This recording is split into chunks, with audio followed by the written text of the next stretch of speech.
नमस्ते दोस्तों, मेरा नाम शेखर है और मैं एक शराबी हूँ। शेखर को। हाय हाय। यस। अब बड़ा मजा आ रहा है, बहुत पहचान के भी नाम दिख रहे मीटिंग में आज। और पायनियर ग्रुप की मीटिंग में तो मजा ही आता है। तो दोस्तों, मैं शुरू करता हूँ। मेरा नाम शेखर है और मैं एक शराबी हूँ।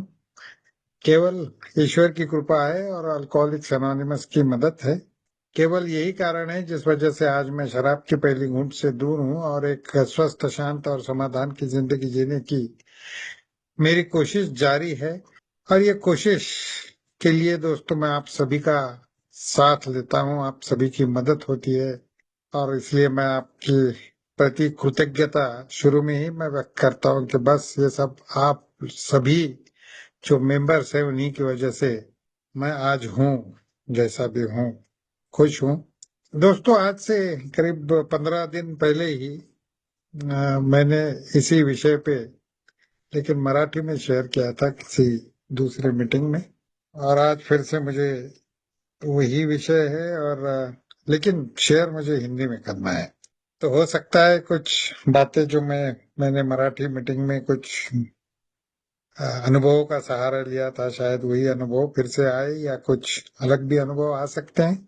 लेकिन विषय तो ऐसा गंभीर है और इम्पोर्टेंट है कि जैसे मैं सोच रहा था शुरू कहाँ से करूँ, तो शुरू से ही दोस्तों, शुरू में ही सुगत भाई ने शेयर करते करते कहा था कि वो उन्होंने अपना अनुभव शेयर किया कि वो जब मीटिंग में आए थे तो कैसे एक घबराए हुए से, भयग्रस्त ऐसे वो मीटिंग में आए थे। और मीटिंग में आने के बाद में उनको अच्छा लगा। हम लोग ये बहुत बार सभी के अनुभवों में ये बात आती है, सभी लोग ये कहते हैं कि मीटिंग में आने के बाद क्या हुआ। तो ये वैसे देखा जाए तो हमारी अल्कोहलिक्स अनोनिमस की जिंदगी में या पूरी जिंदगी में एक ये छोटा सा क्षण है। लेकिन ये छोटा सा क्षण हम सभी का अनुभव हमको बहुत कुछ बता के जाता है कि जो बंदा अल्कोहलिक्स एनोनिमस की मीटिंग के दरवाजे में खड़ा था भयग्रस्त, वो अंदर आ गया। उसने मीटिंग सुनी, वो सुनते जा रहा है अनुभव, और उसका चेहरे में उसके बदलाव होते जा रहा है। ये तो हम कई बार देखते हैं दोस्तों आज, और बड़ी प्रसन्नता की बात होती है जब भी हमारे नए दोस्त, न्यू कमर्स मीटिंग में आते हैं। और आने के बाद में जैसा जैसा हम उनको देखते जाते हैं, पहली मीटिंग, दूसरी मीटिंग, तीसरी मीटिंग, ये जो बदलाव उनके चेहरे में होता है, उसमें सबसे इम्पोर्टेंट बात दिखाई देती है कि वो एक तरह से एक आश्वस्त ऐसा इंसान लगने लगता है। दोस्तों, सभी के साथ में ये बात होती है। भले उसके बाद में उतार चढ़ाव तो वो तो आते ही रहते जिंदगी में, लेकिन ये बात जरूर होती है कि ए में आने के बाद में जो अनुभव हम सुनते हैं उससे एक बदलाव सा हमारे जिंदगी में आ जाता है, हमारे सोच में आ जाता है। और वो बदलाव में मैं कह रहा था, क्या मैंने जो शब्द इस्तेमाल किया था, आश्वस्त, आश्वस्त सा लगता है दोस्तों। यानी भयग्रस्त से आश्वस्त, ये जो जर्नी है वो कुछ मिनटों की जर्नी है दोस्तों, ये में आते बराबर।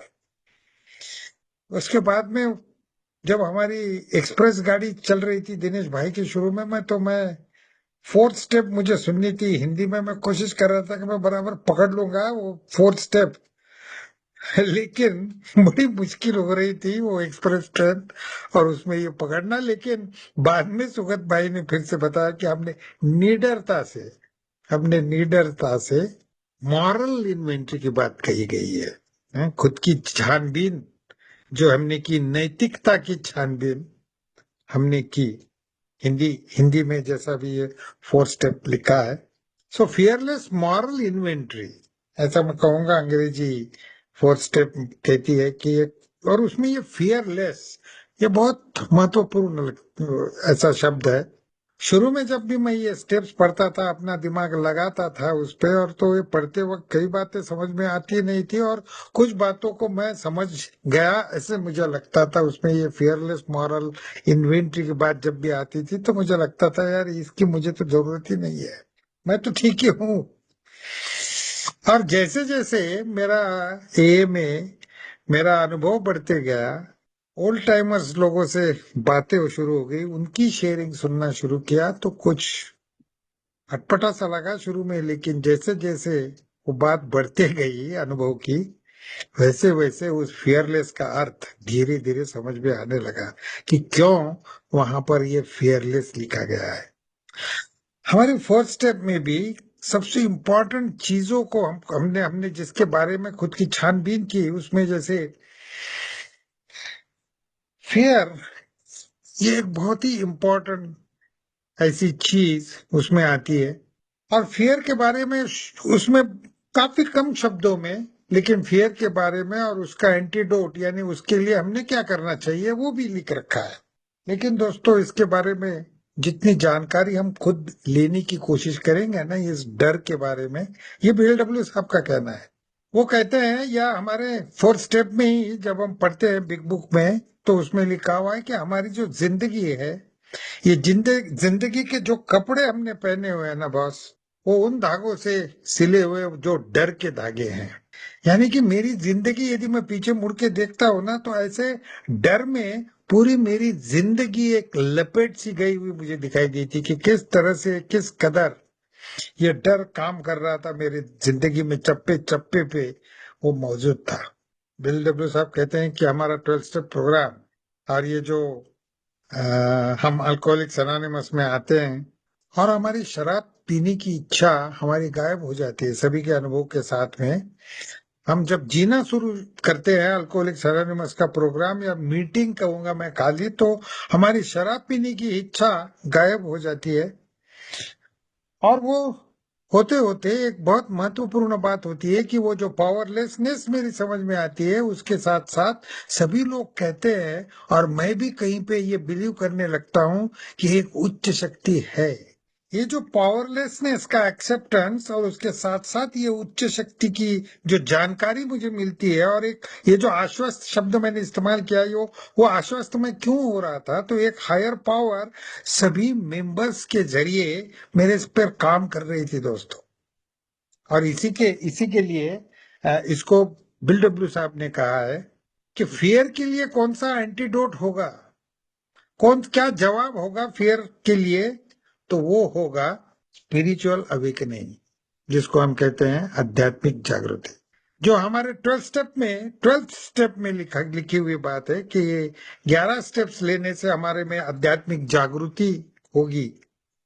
तो ये जो आध्यात्मिक जागृति की बात है वो सबसे इम्पोर्टेंट है, और वो हमारा स्टेप्स का वो एम है कि वो आध्यात्मिक जागृति होनी चाहिए। लेकिन BLW साहब कहते हैं कि हम मीटिंग में जब आते हैं ना, तो मीटिंग में आते बराबर क्या होता है, हमारी आध्यात्मिक जागृति की शुरुआत होती है और हमको पहली गिफ्ट मिल जाती है आध्यात्मिक जागृति की, और वो है सोब्राइटी।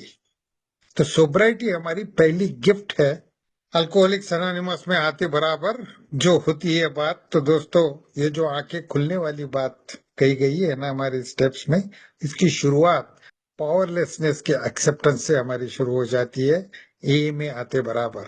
और इसलिए उन्होंने कहा है कि spiritual awakening is the antidote for fear. BLW साहब का ये जो शेयरिंग है दोस्तों, ये उन्होंने हमारे लैंग्वेज ऑफ द हार्ट नाम की किताब में उन्होंने ये शेयर किया है। और उसमें वो कहते हैं, एक जगह पे उन्होंने कार्ल यंग, जो हमारे एक साइकियाट्री के बहुत बड़े शास्त्रज्ञ हो चुके हैं, वो डॉक्टर थे, और उन्होंने साइकियाट्री के बहुत सारे तत्व उन्होंने सामने रखे थे, जिसके आधार पर आज ये हमारी जो साइकियाट्री जो खड़ी है वो उसके आधार पे खड़ी है आज। उनके साथ साथ और भी कई शास्त्रज्ञ साथ में थे।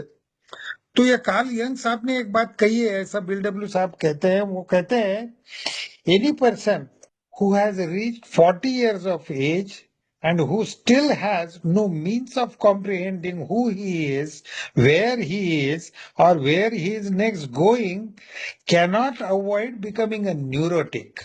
पागल बन जाता है। इसको मैं हिंदी में यदि कहूं तो ये इस प्रकार से होगा कि कोई भी इंसान, जो इंसान 40-45 साल की उम्र तक पहुंचता है, यानी यहाँ तक का उसका अनुभव लेने के बाद भी यदि उसको ये सवाल है उसके सामने कि मैं कौन हूँ, उसके समझ में नहीं आ रहा है कि ये मैं कौन हूँ, मैं कहाँ हूँ, मुझे कहाँ जाना है, किसी बात का पता नहीं चल रहा है। जिस कदर वो कंफ्यूज्ड है, उसको बिल डब्ल्यू साहब कहते हैं कि वो एक भयग्रस्त ऐसा इंसान है, जिसके ये नहीं समझ में आ रहा है कि 40 साल तक ये जिंदगी जिया है, अनुभव लिया है, लेकिन अभी तक उसके ये समझ में नहीं आया कि वो है कौन, कहाँ है, कहाँ जाना है।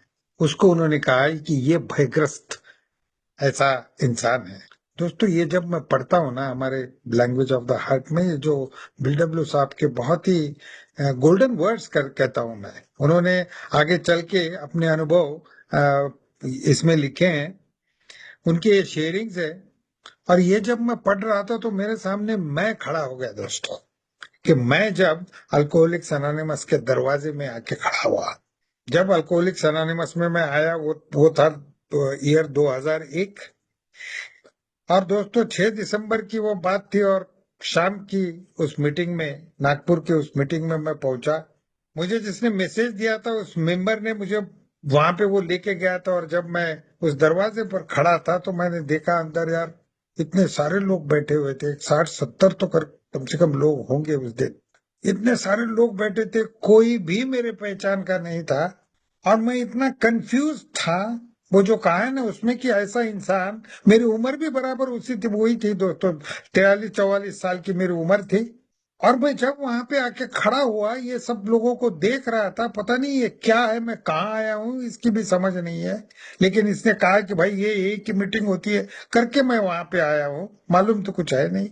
और वो कहा है ना कि मैं कौन हूँ पता नहीं चल रहा। अभी मेरा मेरा क्या बचा था दोस्तों, उस वक्त जब मैं वहां पे खड़ा था, मैं कांप रहा था, इतना भयग्रस्त था मैं, इतना भय भय से घिरा हुआ था मैं। और मुझे एक गारंटी सी हुई थी कि मैं मरने वाला हूँ। ये मरने का खौफ इस कदर मेरे सर पे मंडरा रहा था जब मैं एक ही मीटिंग में आके खड़ा हुआ था, इतना भयग्रस्त था मैं। और ये क्यों हुआ, कैसे हुआ, मेरे साथ ही क्यों हुआ, कुछ भी पता चलने की बात नहीं है। मैं खुद को जो कुछ समझता था वैसा तो कुछ था नहीं, मैं जब वहां खड़ा था। इसीलिए वो कार्ल यंग साहब कहते हैं कि ऐसा इंसान जिसको यही पता नहीं है कि साला वो है कौन, खुद के बारे में इतना कंफ्यूज्ड, कहाँ आया हूँ ये भी पता नहीं है मैं, कहीं से वो होप के साथ आया था कि शायद यहाँ पे कुछ मदद मिलेगी। एक भिखारी की तरह मैं पहुंचा था। एक 500 किलोमीटर मुझे ट्रैवल करना पड़ा था ये एक मीटिंग में आने के लिए। और ऐसे में जब वहां पे आके पहुंचा था, तो दोस्तों मुझे वही इंसान दिखाई देता है जो कार्ल यंग साहब ने कहा था कि ये भयग्रस्त है। और इसीलिए ये भय जो है दोस्तों, ये जो फियर फैक्टर जो है हमारे जिंदगी का, जो जैसे मैंने पहले कहा कि हमारा जिंदगी के जो वस्त्र हमने पहने हैं ना, उसके धागे पूरे डर से घिरे हुए हैं। अब ये जो फियर है, ये जो डर है, उसके बारे में बिल डब्ल्यू साहब का कहना है कि यदि कोई कहता है कि मैंने ये 12 स्टेप्स लेने के बाद में भय से मुक्ति पा ली है, तो वो झूठ बोल रहा है। ये बिल डब्ल्यू साहब ने इसी भाषा में बोला है कि वो झूठ कह रहा है। क्योंकि हम लोग यदि हमारे भय के बारे में जानने की कोशिश करेंगे करेंगे वही उन्होंने कहा है कि पहली चीज हमने कौन सी करनी चाहिए, तो ये बात समझ में लेनी चाहिए कि हमारे जिंदगी के साथ ये भय कैसे जुड़ा है। उसके बारे में यदि जानकारी हमको होती है, तो हमको ये पता चलता है कि ये भय कभी काम में भी आती है, काम में भी आने वाली चीज है। और ये भय अदरवाइज हमारा जीना हराम कर देती है। यानी अलग अलग तरीके के इफेक्ट्स ये भय के वजह से मेरी जिंदगी में है। तो मैंने ये समझ लेना चाहिए कि ये भय किस कदर मेरे साथ जुड़ा हुआ है। अब दोस्तों, हमारे अल्कोहलिक्स एनोनिमस का 12 स्टेप का प्रोग्राम में यदि हम चलना शुरू करते हैं, और जब 4th स्टेप में पहुंचते हैं, जिसका जिक्र मैंने शुरू में किया, जिसका जिक्र सुगत भाई ने किया, वो 4th स्टेप में आने के बाद में कुछ कुछ पता लगने शुरू हो जाता है। क्योंकि अभी अल्कोहलिक्स एनोनिमस स्पॉन्सर के जरिए मुझे कहता है कि शेखर भाई पीछे मुड़ के देखो, अपनी जिंदगी की तरफ देखो, आपको एक फियरलेस खुद के बारे में छानबीन करनी है, इन्वेंट्री लेनी है।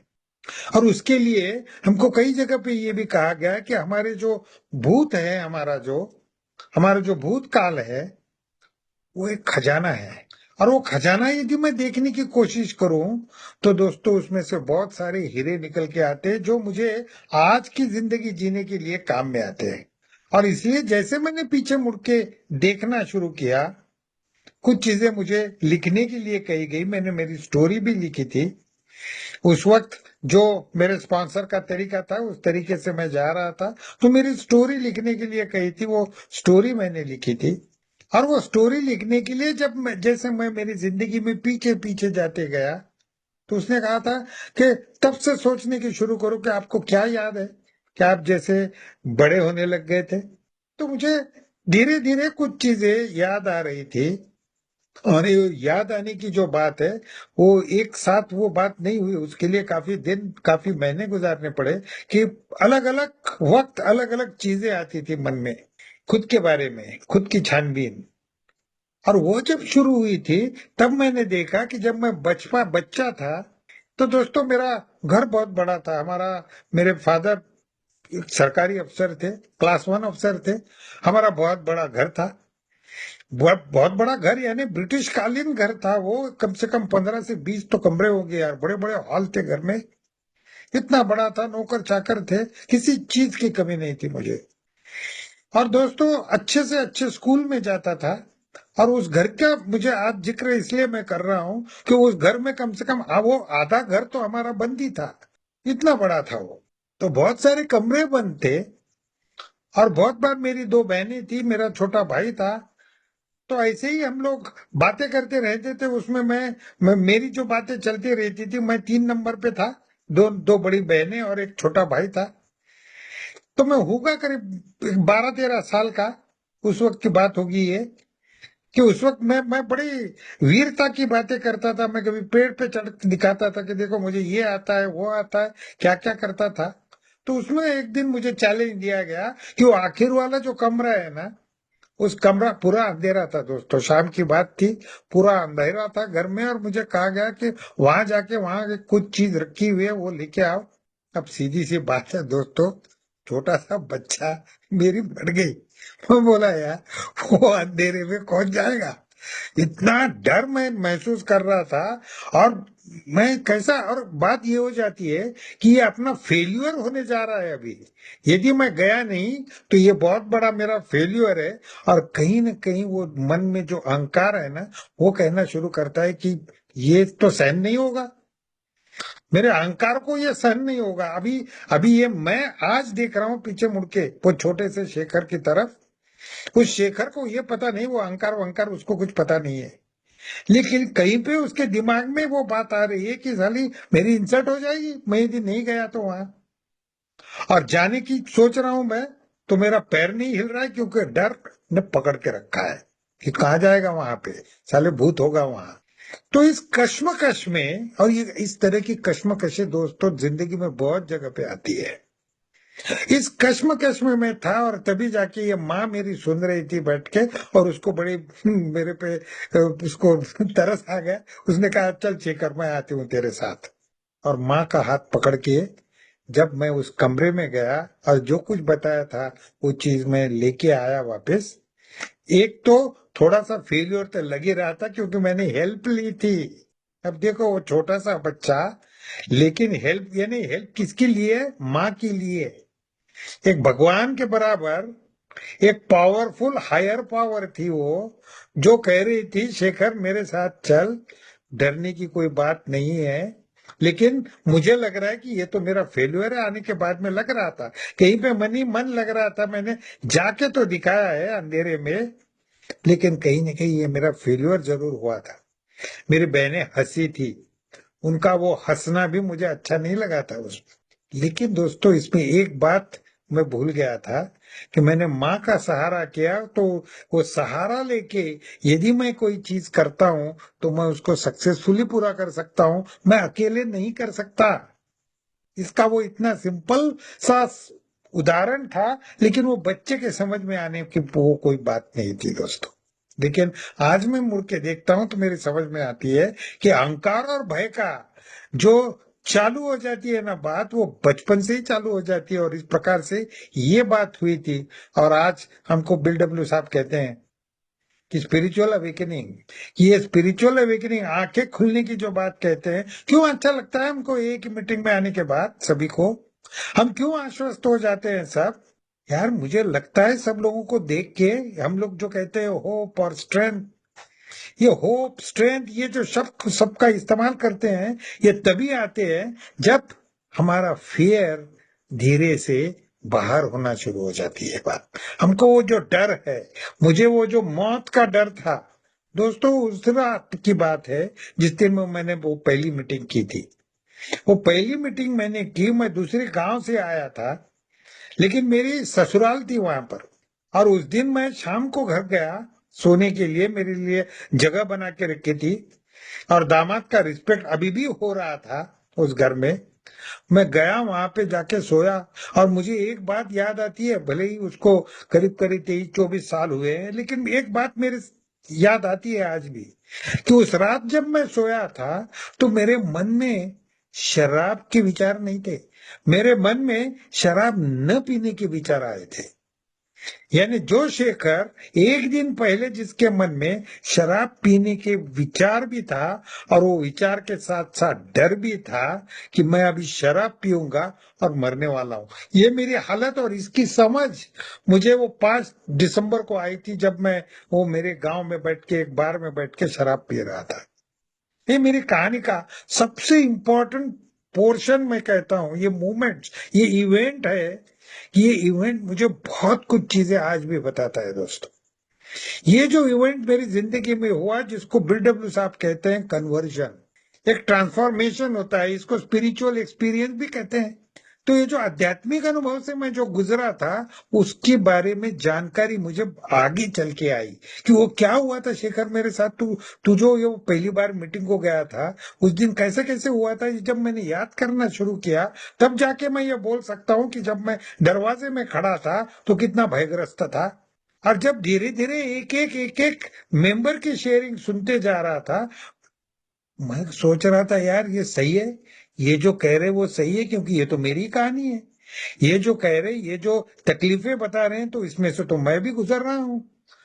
और उसके बाद में जब उन लोगों को मैं देख रहा था कि वही लोग थे जिनके जैसा मैं हूं, वो आज खुशहाल थे।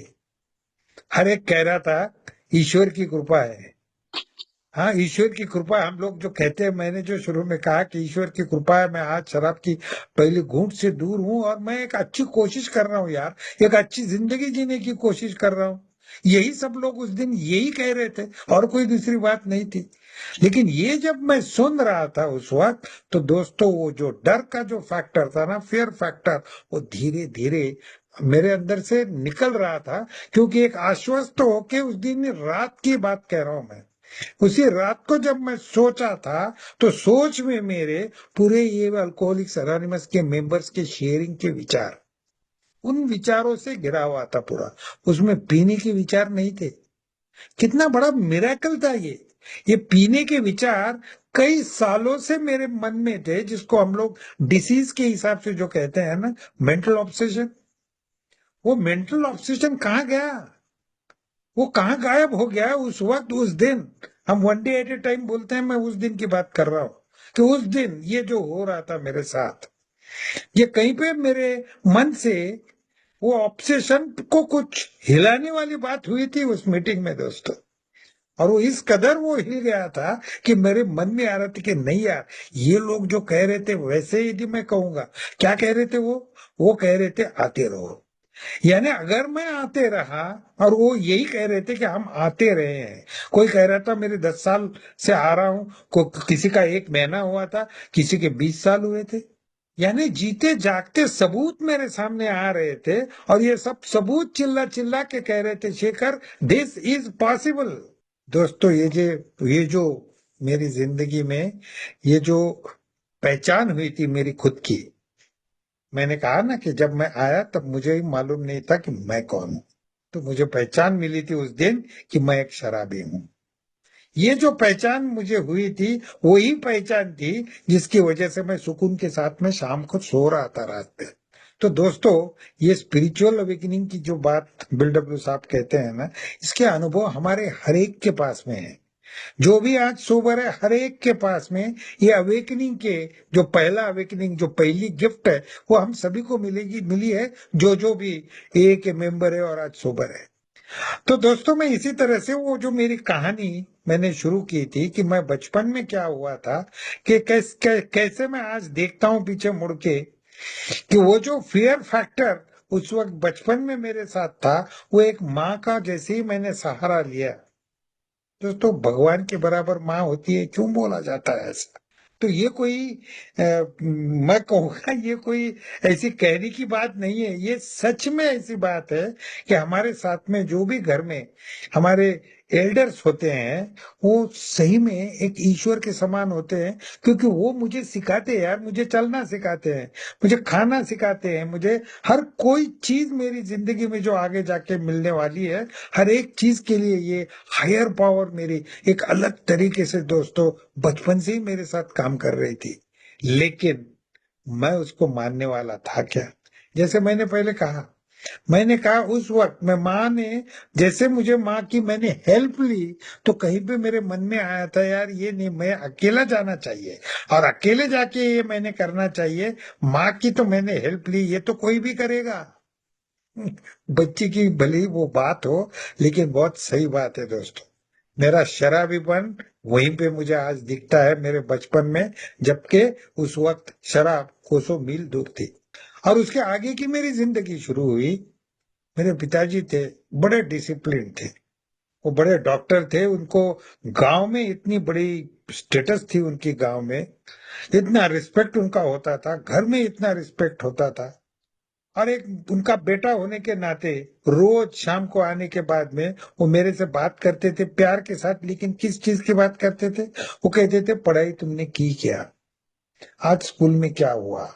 यानी जो भी है वो स्कूल की बातें हुआ करती थी, मैं बताता था। ऐसा कुछ नहीं कि मैं स्कूल के साथ कोई नफरत थी मुझे। स्कूल में जाता था, मैं एक होनहार बच्चा था, अच्छी तरह पढ़ता था, अच्छे नंबर भी आते थे।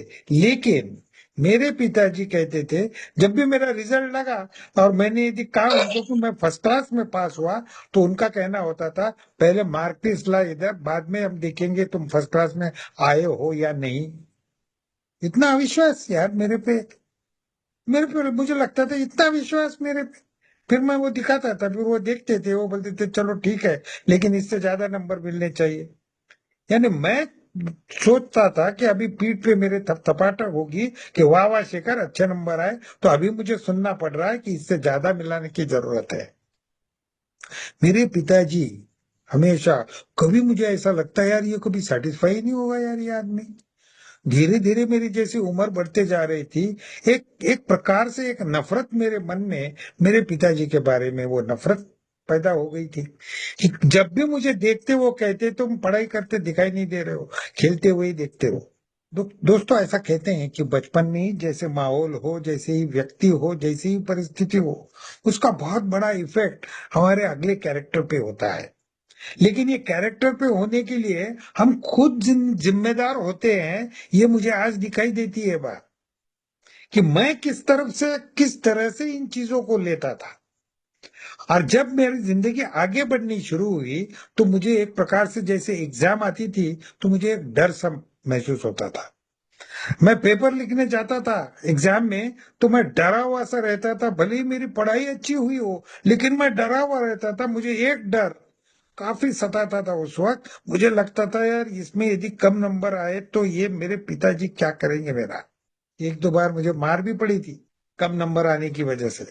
और इसलिए ये जो मेरा और मेरे पिताजी का चलता था, और उनका जो डिसिप्लिन वाली जो बातें हुआ करती थी, वो मुझे कतई पसंद नहीं आती थी। ये मेरी उस उम्र की जिंदगी में ये जो मेरे साथ हो रहा था, उससे मेरे मन में मेरे ही पिताजी के बारे में इस प्रकार की एक नफरत सी ऐसी बढ़ते जा रही थी। और मैं जो भी चीज करता, उसमें मुझे ऐसा लगता था यार, ये मेरे से होगा कि नहीं होगा। क्योंकि नहीं होगा वाला प्रॉब्लम था, होगा तो कोई प्रॉब्लम नहीं है, लेकिन नहीं होगा तो ये आदमी क्या करेगा मेरा, ये डर था मुझे। और इसलिए हमेशा जब भी मैं कोई ऐसी चैलेंज की चीज, कोई एग्जाम के लिए जा रहा हूं, तो कहीं पे मेरे मन में हुआ करता था कि मुझे ऐसा लगता था मेरे में कॉन्फिडेंस ही नहीं है। कि कॉन्फिडेंस की कमी किसने कराई? पिताजी ने। उस वक्त मुझे लगता था, मुझे बड़ा गुस्सा आता था। मुझे ये बात समझ में नहीं आती थी कि ये क्या हो रहा है, ये किसकी वजह से हो रहा है, लेकिन वो पूरा मेरा कैरेक्टर था। वो मेरा कैरेक्टर जिस तरह से मैं डेवलप हो रहा था अभी, जिस तरह से मैं सोचता था, जिस तरह से वो सोचने का मैं इस्तेमाल एक्शन में जाता था, उसका रिजल्ट क्या आता था? तो लो कॉन्फिडेंस। दोस्तों, यहां तक वो लो कॉन्फिडेंस हो गया था कि कई अच्छी अच्छी एग्जाम्स मैंने डर के मारे दी ही नहीं। लेकिन अच्छा ही हुआ, मुझे बड़े अच्छे कॉलेज में एडमिशन मिल गई। एक बढ़िया से इंजीनियरिंग कॉलेज में, एक रीजनल इंजीनियरिंग कॉलेज में, एक दूसरे स्टेट के, मुझे एडमिशन मिली थी। तो दोस्तों, ऐसे कॉलर टाइट हो गई थी मेरी। अब मैं बोला, ये मेरे पिताजी को बोलने के लिए तो कोई जगह ही नहीं है, नंबर वन। तो मैं खुश था। और दूसरी चीज के लिए मैं खुश था कि अभी मुझे घर में रहना नहीं है, अभी मुझे जाना है बाहर। अभी बाहर जाऊंगा तो मेरे मन ही मन में सपने तो शुरू हो चुके थे जाने के पहले ही, कि जब मैं बाहर जाऊंगा तो मैं कुछ भी कर सकता हूँ। ये कुछ भी कर सकता हूँ वाली बात दोस्तों आगे कहां तक, मुझे मौत के घाट तक ले गई। मैं कुछ भी कर सकता हूँ क्योंकि अभी मुझे डर नहीं होगा। अभी कोई ऐसा खिंचाव नहीं होगा जो मुझे पीछे खींचेगा खींचेगा और कहेगा, शेखर ये मत करो। पहली चीज मैंने कौन सी की होगी दोस्तों? जैसे मैं निकला, वो जर्नी पे निकला था मैं, मेरे कॉलेज की जर्नी पे, एक ट्रेन से मैं निकला था और एक जगह पे ट्रेन बदलनी थी, चेंज करनी थी वो ट्रेन। तो वो चेंज करने वाले जंक्शन पे जब मैं उतरा, मैं अकेला था, जेब में पैसा था। तो मैंने पहले ही डिसाइड कर लिया था वहां पहुंचने के पहले कि अब उतरते बराबर मैं क्या करूंगा, तो पहले सिगरेट पीऊंगा। बड़े अमिताभ बच्चन की पिक्चरें चलती थी तब। मैं बोला, साला ऐसे धुआं निकालते हुए चलना, यानी क्या बात है, मैं भी तो अमिताभ बच्चन। दोस्तों, गया मैं, मेरी उम्र क्या होगी उस वक्त, 14-15 साल की बात कर रहा हूँ मैं, बहुत कम उम्र में ये बातें मेरे साथ में हो रही थी। और उस वक्त मैं जब वो सिगरेट पीने के लिए पहुंचा, वो पान ठेले पे, तो वहां जाके मैंने देख के रखा था कि किस तरह से सिगरेट मांगते हैं, कैसे जलाते हैं। वो पूरा ट्रेनिंग मैंने मन ही मन में लोगों का देख देख के पक्का था मेरे मन में। तो मैंने वहां पे पीला हाथी मांगा। उस वक्त वो हनी ड्यू नाम की सिगरेट आया करती थी, जिसको हिंदी में पीला हाथी बोलते थे लोग। उस पे एक पीले हाथी का पीला था वो, उसका कवर, और उस पे हाथी का चित्र था, मुझे आज भी याद है। और वो सिगरेट मैंने मांगी, उसने दी, मैंने जलाई। और जब मैं जला रहा था तो मेरा हाथ कांप रहा था। मुझे जलाते हुए दिक्कत हो रही थी, मेरा हाथ कांप रहा था, मैं धुआं खींच रहा था भले अंदर। और जैसे ही अंदर गया, जम के खांसी आई, बुरी तरह से तकलीफ हुई। और ये जो डर था मेरे मन में, वो क्यों था डर, मैं आज देखता हूँ क्यों था डर मुझे। मैं एक तरफ मैं कह रहा हूं कि मुझे तो यहाँ कोई पहचानने वाला है ही नहीं, लेकिन फिर भी मैं जब सिगरेट जला रहा हूं तो मेरा हाथ कांप रहा था, क्योंकि कहीं पे मेरे मन में ये बात आ रही थी कि ये नहीं करना चाहिए, शेखर, ये नहीं है ठीक, ये ठीक बात नहीं है। ये कहीं से वो आवाज अंदर से आ रही थी। और शायद मैं कह रहा था कि नहीं नहीं, मैं ये करके देखूंगा, मुझे अमिताभ बच्चन बनना है, कुछ भी जो भी था मेरे, उसके लिए जो भी हम कहते हैं ना, कि हमारी हर अनैतिक चीज के लिए हमारे पास में जस्टिफिकेशन होता है। तो वो जस्टिफिकेशन उस वक्त चल रहा था, अभी शराब नहीं थी, लेकिन वो सिगरेट के लिए मेरी जस्टिफिकेशन चल रही थी कि मैं पी के देखूंगा, अमिताभ बच्चन की तरह चल के देखूंगा। और मैं चला। पता नहीं अमिताभ बच्चन दिखा या नहीं दिखा, लेकिन वो जो सिगरेट उस वक्त मेरे मुंह को लगी बॉस, वो मेरी 14-15 साल की उम्र थी। वो ए में आया मैं जब मैं 45 साल का था। उसके बाद के 9 साल तक मैं 40-40 सिगरेट पीता था दोस्तों, रोज। यानी एक मैं कुछ भी कर सकता हूँ वाला मेरा ख्याल, उससे मैंने ये पहला कदम लिया था सिगरेट पीने का। और उस कदम का आगे चल के मेरी जिंदगी में क्या हुआ, खैर उसी तरह से आगे मेरी जिंदगी शुरू हुई। जैसे मेरी जिंदगी शुरू हुई इंजीनियरिंग कॉलेज में पढ़ने की, तो दोस्तों मैं तो खुद को सोचता था कि मैं तो होशियार हुई, और मुझे यहाँ पे तो रोक टोक करने वाला कोई नहीं है। मैं मेरी जो जिंदगी जी सकता हूँ। देखिए, मेरा एक तरह से मैं आज देखता हूँ ना पीछे मुड़ के, तो मुझे दिखाई देती है बात कि फ्रीडम, फ्रीडम का मैं किस तरह से इस्तेमाल कर रहा था। उसका मतलब मेरे लिए एक ही था कि मैं कुछ भी कर सकता हूँ, मैं जो चाहूं वो कर सकता हूँ। और उसी में एक दिन मेरे पार्टनर ने एक 3x क्वार्टर लेके आया, बोला शिखर भाई शराब पियेंगे, मजा करेंगे। जैसे उसने मजा करेंगे और वो मैंने देखा, मैं समझ गया वो क्या था, मुझे मालूम था वो क्या उसने लाया है। तब तक मैंने कभी पी नहीं थी, लेकिन वो देखते बराबर कहीं डर सा महसूस हुआ मुझे उस वक्त भी। और पहली बात मेरे मुंह से क्या निकली होगी, तो नहीं यार मैं नहीं पीऊंगा, तुम पियो। यानी वो भी बात, एक सिगरेट की जो मेरा एक्सपीरियंस था, वही एक्सपीरियंस अब शराब के साथ हो रहा है कि डर कहीं पे मुझे रोकने की कोशिश कर रहा है। देखो यहाँ पे डर रोक रहा है मुझे, एक बुरी आदत की तरफ जाने से ये डर मुझे कहीं पे रोकने की कोशिश कर रहा है कि शेखर ये ठीक नहीं है। लेकिन कहीं पे मेरे ही अंदर का शेखर, पता नहीं कौन सा था वो शेखर, वो कहता था कि नहीं नहीं इसका टेस्ट करने में कोई प्रॉब्लम नहीं। और वो मेरा दोस्त बोल रहा था यार पी के देखो मजा आता है थोड़ा। मैं ये छोटा सा जो पहला घूंट लेने की बात है ना दोस्तों, उसको मैं बड़ी बड़ी एक माइक्रो लेवल पे देखने की कोशिश करता हूँ, और तब जाके मेरी समझ में आता है कि मेरे मेरे दिमाग में जो बदलाव हुए, वो बदलाव होने के लिए कैसे मैं ही जिम्मेदार था। और मेरे जो कैरेक्टर डिफेक्ट्स जो आगे चल के बनते गए, वो बनने में मेरा सबसे बड़ा हाथ है दोस्तों, हाथ था। कि जो भी कैरेक्टर डिफेक्ट्स आगे चल के मुझे समझने वाले थे, उनका जो डेवलपमेंट था, वो डेवलपमेंट मैं खुद कर रहा था, मेरी मर्जी से कर रहा था, मेरी इच्छा से कर रहा था। ये जो हम आगे चल के इच्छा के बारे में जो बात करते हैं, वो देखिए मेरी इच्छा की वजह से हो क्या रहा था मेरी जिंदगी में। वो शराब का मैंने पहला घूंट लिया। हम लोग कहते हैं पहला घूंट घातक, दोस्तों पहला घूंट घातक हम लोग कहते हैं, बीमारी के हिसाब से हम लोग कहते हैं कि मुंह को लग गया तो हमारा एलर्जी ट्रिगर हो जाती है। मैं तो कहता हूँ वहां तो एलर्जी भी नहीं थी, हाँ मानसिक आकर्षण भी नहीं था वैसे डिसीज के हिसाब से। वो तो मैं पी के देखने जा रहा था, लेकिन मैं आज कहता हूँ कि वही मेरे लिए पहला घोट घातक सा साबित हुआ दोस्तों। वो जो पहला घूंट मैंने लिया, वो मुझे अब दोस्तों आगे चल के जो मेरा उसके बाद में मेरी जिंदगी शुरू हुई, उसमें मैंने शराब के हिसाब से पीछे मुड़ के नहीं देखा। ऐसा शायद कोई मौका ही होगा जिस वक्त मैंने शराब पीने का मौका आया होगा और मैंने नहीं पी, ऐसा हुआ नहीं कभी। लेकिन भले ही वो 1 महीने बाद 2 महीने बाद कभी इलेक्शन में जीत गए कॉलेज में, कभी क्या हुआ करके वो बात होती थी, लेकिन मेरा आकर्षण की जो बात थी ना दोस्तों, वो मेरी बढ़ती जा रही थी। और मैं घर में नहीं था, इसलिए किसी से डरने का सवाल ही नहीं था मुझे। अब मैं जब घर पे आता था तो घर के जो पुराने जो मेरे दोस्त हुआ करते थे, वहां पे जाके मैं डिंग मारता था कि कैसे मैं ये पी के देखा है मैंने, सिगरेट पीता हूँ, ये करता हूँ वो करता हूँ। मुझे लगता है यार ये तो हीरोगिरी तो इसी में है, ये मेरा डेफिनेशन। धीरे धीरे घर में बातें पता चल रही थी, लेकिन अभी बेटा बड़ा हो रहा था, इसलिए मेरे पिताजी अनदेखा कर देते थे। लेकिन फिर भी मेरे नंबर कुछ ठीक नहीं आ रहे थे तो मुझे गालियां सुननी ही पड़ती थी। मेरा घर आना कम हो गया था, मैं बहुत कम घर में आता था, ज्यादा से ज्यादा समय हॉस्टल और दूसरे गांव। दोस्तों ये वजह एक ही थी इसमें कि मुझे अच्छा नहीं लगता था। मेरा फेल्यूर के लिए यदि अभी कोई कुछ बोलना शुरू करे तो वो मुझे अच्छा नहीं लगता था, लेकिन उसे मैं टाल भी नहीं सकता था क्योंकि फेल्यूर्स आने शुरू हो गए थे। मैं पहले 2 साल फेल हो गया था, मैं कॉलेज जाता ही नहीं था। मैं कहता था पेपर की एक दिन पहले मैं पढ़ूंगा और पास हो जाऊंगा, इतना मैं होशियार हूँ।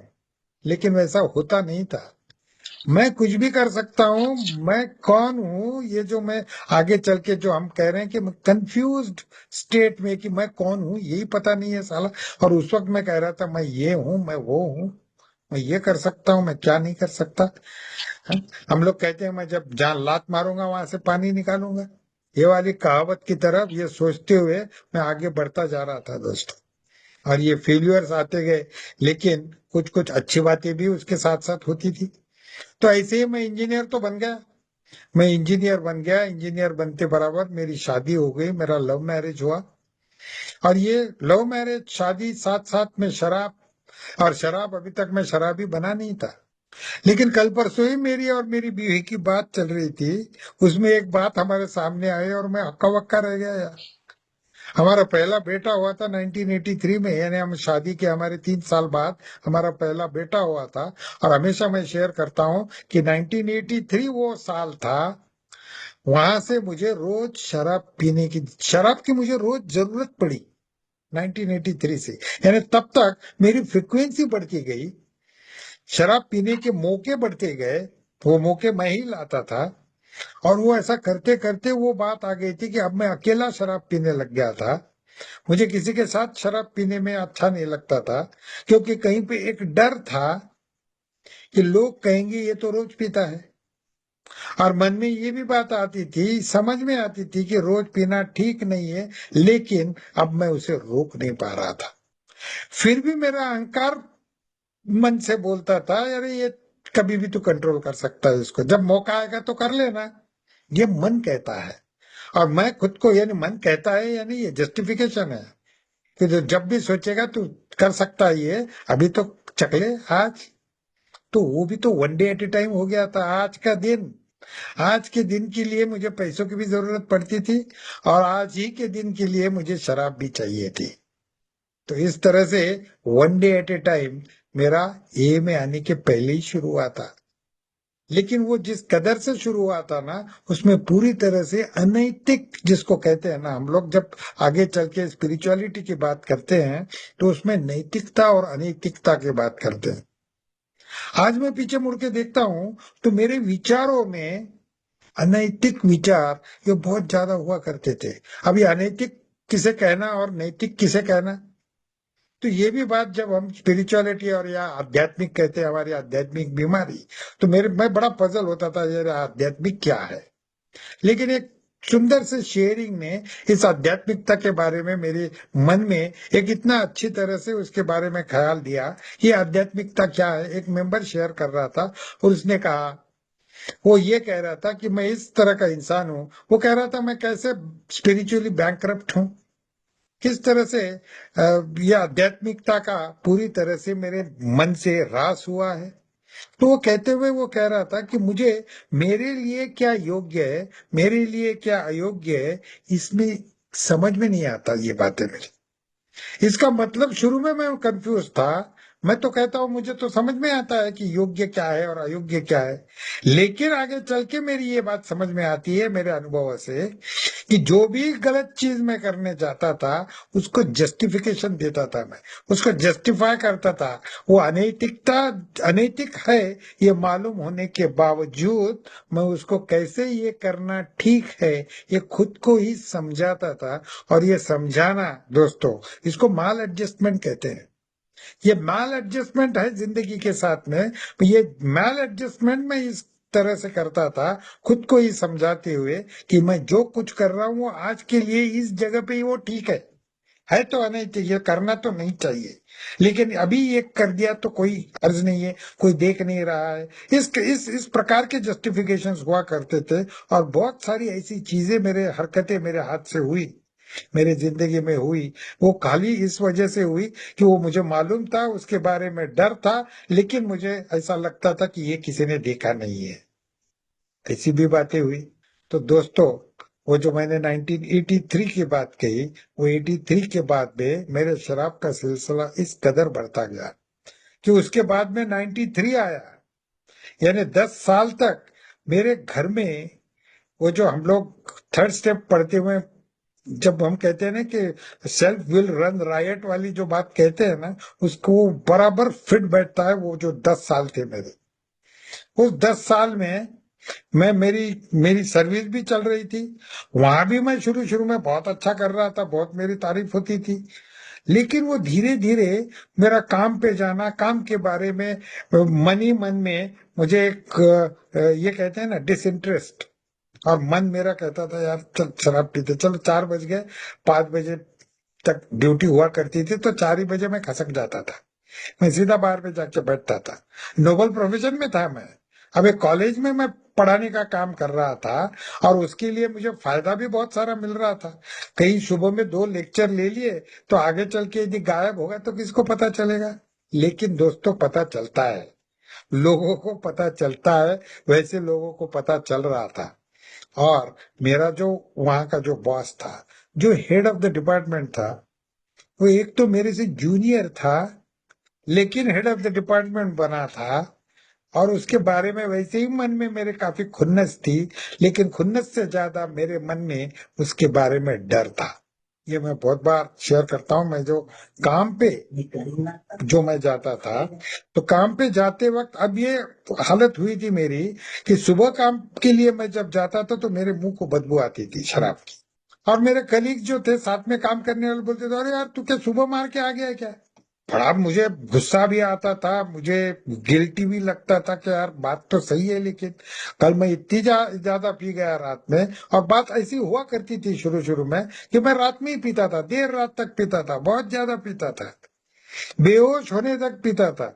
लेकिन सुबह मैं जाता था काम पे, 10 बजे मैं जब काम पे जाता था, उस वक्त साइन करने के लिए जाता था तो मेरे हाथ कांपते थे। मुझे सिग्नेचर मास्टर पे करना ये बहुत बड़ा टास्क बन गया था उसके बाद में, कुछ दिनों बाद में। तो मुझे वो साइन करना ही नहीं आता था, इतने मेरे हाथ कांपते थे। और मुझे लगता था कोई देखेगा तो बोलेगा, अरे शिखर भाई ये क्या हो गया तुमको यार, तुमको तो लिखना नहीं आ रहा है। इंसल्ट, फिर अहंकार, फिर अहंकार पीछे खींच रही है, किसी ने देखना नहीं चाहिए। मैं हाथ कैसे तो एक दोनों हाथ एक साथ पेन को पकड़ के कैसे तो मैं सिग्नेचर करता था दोस्त। बड़ी शर्म लगती थी कि अपने को साला कुछ ऐसा लिखते भी नहीं आ रहा है।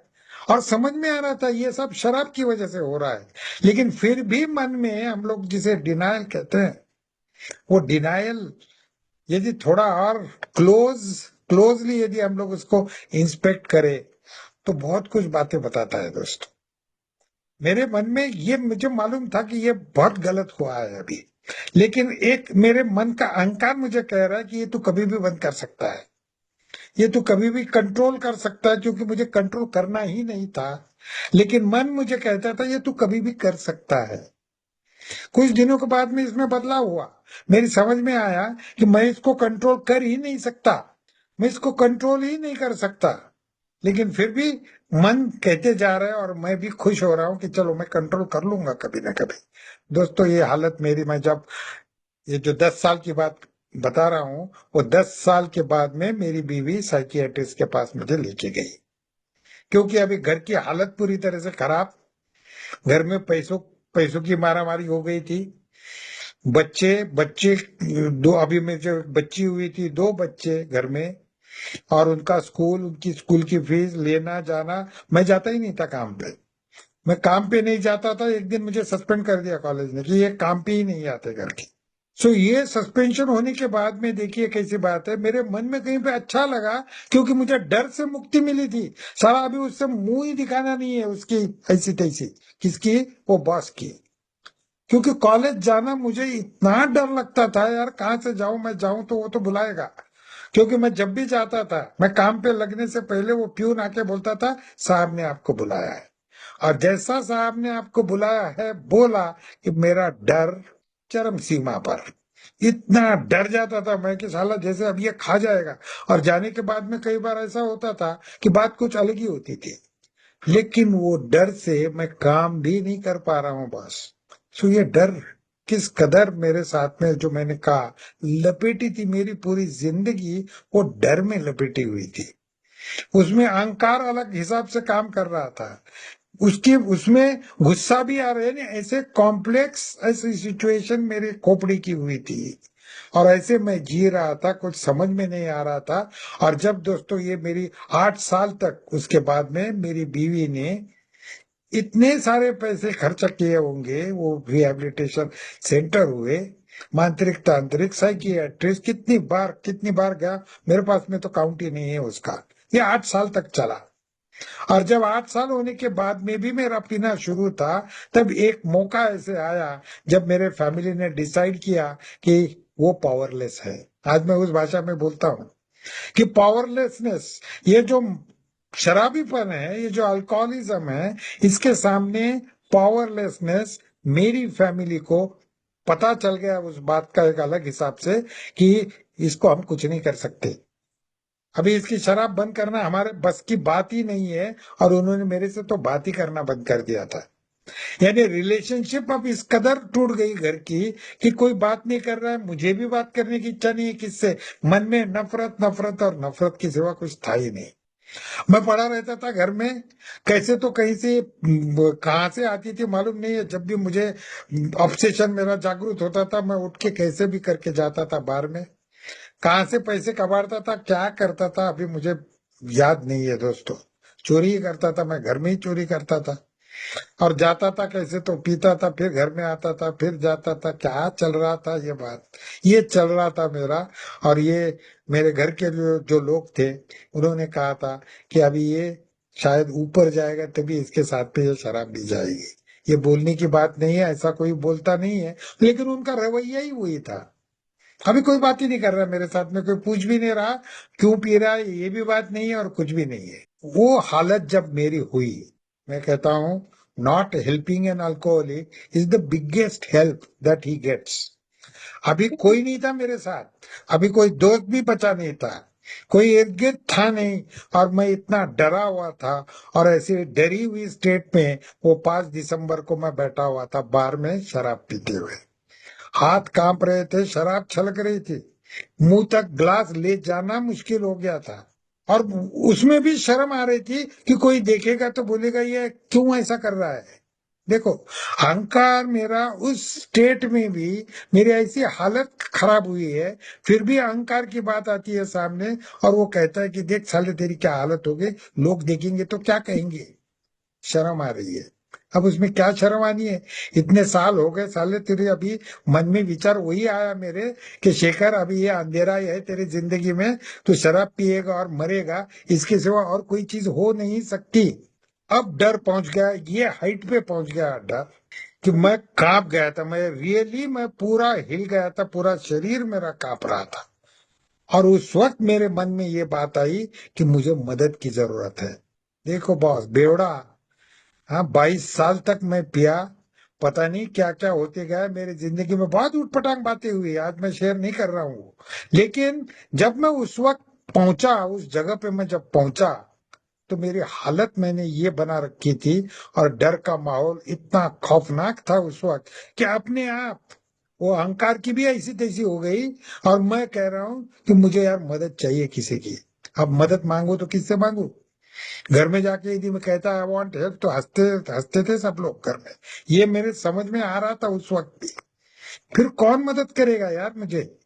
और फिर मुझे याद आया कि वो रिहैब में मैं गया था लास्ट टाइम, वहां पे एक ए मेंबर था, उसने कहा था शेखर भाई एक ही मीटिंग करो। और दोस्तों वो सुन के मैंने उस वक्त फैसला लिया, मेड ए डिसीजन। वो जो कहते हैं ना, वो मेड ए डिसीजन, मेरी स्टेप्स 1 2 3 हो रही थी, वो शराब पीते हुए उस टेबल पे। वो मुझे पावरलेसनेस समझ में आ रहा था, वो पावरलेसनेस समझ में आ रहा था, मुझे मदद की जरूरत है। स्टेप 2, मैं कुछ नहीं कर सकता, आई कांट, ये आई कांट इतना पक्का हो गया था। और मैं कह रहा था कि मुझे मदद की जरूरत है, और मैं जाऊंगा नागपुर। उसने नागपुर का पता दिया था, और मैं 500 किलोमीटर जर्नी करके नागपुर की उस मीटिंग में पहुंचा था दोस्तों, जिसके बारे में मैंने शुरू में कहा था। एक भयग्रस्त इंसान उस दरवाजे में खड़ा था, मालूम नहीं ये कौन, पहचानता नहीं किसी को भी, और वो लोग थे सामने, ये पूरे ऐसे लोग थे जिनको मैं पहचानता नहीं था। एक एक करके आके वो मेरी पहचान मुझसे करवा रहे थे। वो कह रहे थे उनका नाम है ये है, और वो एक शराबी है। और मेरे मन में ये बात आ रही थी कि अरे शेखर मैं शराबी हूँ। दोस्तों, भय से छुटकारा पाना हमारा पहले मीटिंग के साथ ही शुरू हो जाती है वो बात, क्योंकि स्पिरिचुअल अवेकनिंग की ये पहली गिफ्ट हमको वहां पे मिलती है। उसके बाद में बिल डब्ल्यू साहब कहते हैं कि उसके बाद में आप यदि स्टेप्स पे चलना शुरू करो, तो हर स्टेप्स के साथ में आपको गिफ्ट्स मिलते जाएगी। स्पिरिचुअल अवेकनिंग की शुरुआत हुई है, वो आगे बढ़ते जाएगी। आपको पता चलेगा आप कौन हैं। ये जो मैं कह रहा था ना, मुझे पता ही नहीं था मैं कौन था, वो मैं कौन हूं, इसके लिए मुझे निडरता के साथ में छानबीन करनी थी। ये निडरता इसलिए क्योंकि अब मेरे सामने जो मैं आ रहा था दोस्तों, वो मैं की तरफ मुझे देखा नहीं जा रहा था। मुझे डर लग रहा था कि यार ये ऐसा मैं। लेकिन दोस्तों, अहंकार का चकनाचूर होना, यही बिल डब्ल्यू साहब कहते हैं, हर स्टेप में उस अहंकार का चकनाचूर होना वो बहुत ही जरूरी है, जिसकी वजह से शराब जो रुकी थी वहां पे भी तो अहंकार का चकनाचूर ही हुआ था। अहंकार खत्म हुआ, डर जाना शुरू हुआ, और मुझे मदद मिली दोस्तों। सो ये उच्च शक्ति या हायर पावर की जो कल्पना करके जो थी, वो आगे चल के मूर्त स्वरूप में जब आती है, तो हमको तो वही बात कहिए कि श्रद्धा, श्रद्धा ही जवाब है इस डर का। क्योंकि वो श्रद्धा मुझे पहले दिन उसकी शुरुआत हुई थी, वो विश्वास था। और उस विश्वास के साथ आप सब लोग जो कह रहे थे ना, आते रहो, या आप सब लोगों का जो कहना था, उसको मैं कहता हूँ ग्रुप कॉन्शियस। वो ग्रुप कॉन्शियस यानी ईश्वर की आवाज मुझे कह रही थी, Shekhar, one day at A time, तुझे आते रहना है यहाँ पे आते जा। और फिर मुझे अलग अलग तरीके से बातें सुनना मेरा शुरू हुआ, और ये अलग अलग टिप्स मुझे जो मिलती गई शराब से दूर रहने के लिए, ये कौन दे रहा था? ये ईश्वर दे रहा था, ये मीटिंग दे रही थी। और तब आगे जाके मेरी समझ में आई ये बात कि ये जो हमारी अल्कोहलिक्स अनोनिमस की मीटिंग है, ये मीटिंग में ईश्वर है। ये ईश्वर है जिसकी मुलाकात मेरी पहली बार पहली मीटिंग में हुई थी, लेकिन तब मुझे वो समझ में नहीं आई बात। लेकिन मैं आश्वस्त हुआ था वो पहली मीटिंग में ही। ये आश्वस्त में इसलिए हुआ था क्योंकि अभी माँ का हाथ मुझे मिला था, मैंने माँ का हाथ पकड़ लिया था। वो जो मैंने शुरू में मैं कहा कि अंधेरे से डर लग रहा था, तो माँ ने कहा चल बेटा मैं आती हूँ साथ में। और मैं उसकी उंगली पकड़ के इतना बिंदास गया, मैं अंधेरे का बिल्कुल डर नहीं लगा था। अभी उसी तरह से ये अल्कोहलिक्स अनोनिमस एक माँ के रोल में, आज मुझे माँ नहीं है, लेकिन एक एक के लिए मैं कहता हूं कि अल्कोहलिक्स एनोनिमस जो है ना मेरे साथ में, वो एक माँ का रोल करती है। और इस माँ के रोल के साथ में जब मैं निकलता हूं, तो आज मैं जब स्टेप्स की तरफ देखता हूं, आखिरी बात बस एक ही मैं शेयर करना चाहता हूं कि वो स्टेप्स के बारे में मैं इस तरह से सोचता हूं कि 9 स्टेप्स तक, हम कहते हैं ना 9 महीने, ये 9 स्टेप्स तक दोस्तों मेरा गर्भ में मेरी ग्रोथ होती है। और इसीलिए कहते हैं जब हम 10th स्टेप में आते हैं, तो कहा जाता है कि we are now starting a new life. Spiritual growth की तरफ जाना है, 10वीं 11वीं और 12वीं। और ये स्पिरिचुअल ग्रोथ होने के लिए मेरा जन्म होना आवश्यक था, जो 9th स्टेप के बाद में होगा। यानी ये जो स्पिरिचुअल अवेकनिंग की बात जो बिल डब्ल्यू साहब ने कही है, उसके लिए ये स्टेप्स के साथ में यदि चलता हूं, तो सब चीजें दोस्तों, डर के साथ में भी मेरे डर के बारे में मेरी जानकारी बढ़ेगी, और मुझे समझ में आएगा कि डर का एक पॉजिटिव भी इस्तेमाल होता है, और निगेटिव इस्तेमाल आने की करने की जरूरत नहीं है, क्योंकि अभी मेरे साथ में मेरी हायर पावर है। तो श्रद्धा, श्रद्धा ही हमारे डर का जवाब है, ऐसा हमारा बिग बुक भी कहता है। तो दोस्तों समय हो चुका है, और और भी कुछ बातें थी मैं शेयर करना चाह रहा था, लेकिन फिर कभी। आप सब लोगों ने बड़ी शांति से मेरा शेयरिंग सुना, मैं आप लोगों का बहुत बहुत आभारी हूँ। धन्यवाद।